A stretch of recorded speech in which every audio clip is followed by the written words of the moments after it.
আসসালামু আলাইকুম। আজ প্রায় সপ্তাহখানেক আমি দোকানটা খুব একটা খুলতে পারতেছি না।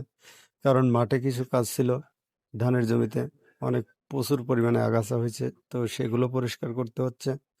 খামারে বেশ কিছু কাজ অর্থাৎ ফার্মি মুরগি এবং টাইগার মুরগির জন্য আমি নতুন করে একটা শেড তৈরি করছি।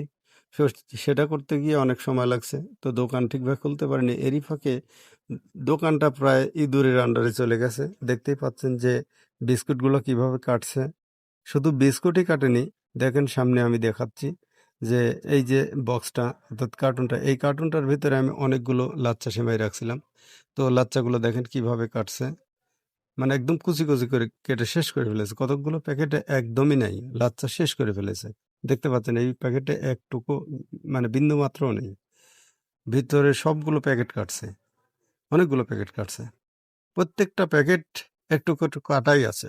দেখেন এই প্যাকেটটাতে কি পরিমাণে কাটছে এই কার্টুনের ভিতরে। এগুলো সব লাচ্চা। নিচেরগুলো ছিল নুডলস।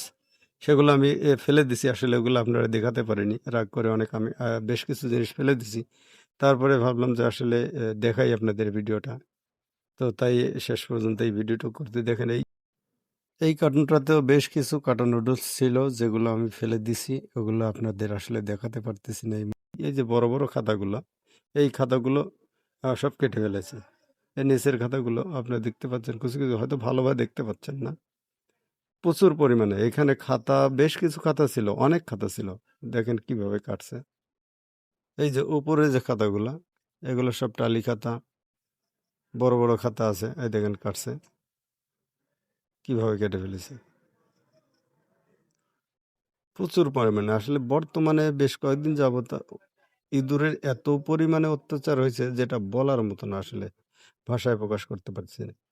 কালকে একটা ইঁদুর আমার ফাঁদে পড়ছিল। তো সেই ইঁদুরটাকে মারতে পারিনি।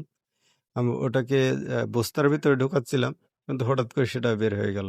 আসলে খুব খারাপ লাগছে। আমি ভাবছিলাম ওটাকে মেরে ফেলবো। কিন্তু সেটাও পারলাম না। দেখেন প্রচুর পরিমাণে কাটছে।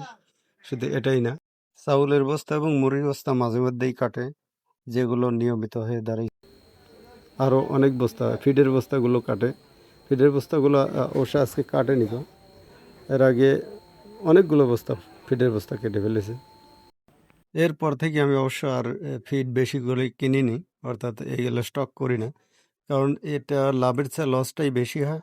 কারণ সেগুলো আর বিক্রির উপযোগী থাকে না। প্রচুর পরিমাণে কেটে ফেলে। দেখেন এইখানে খৈলের বস্তাও কাটছে। আসলে খৈলের ভিতরে কি খাওয়ার আছে বলতে পারবো না।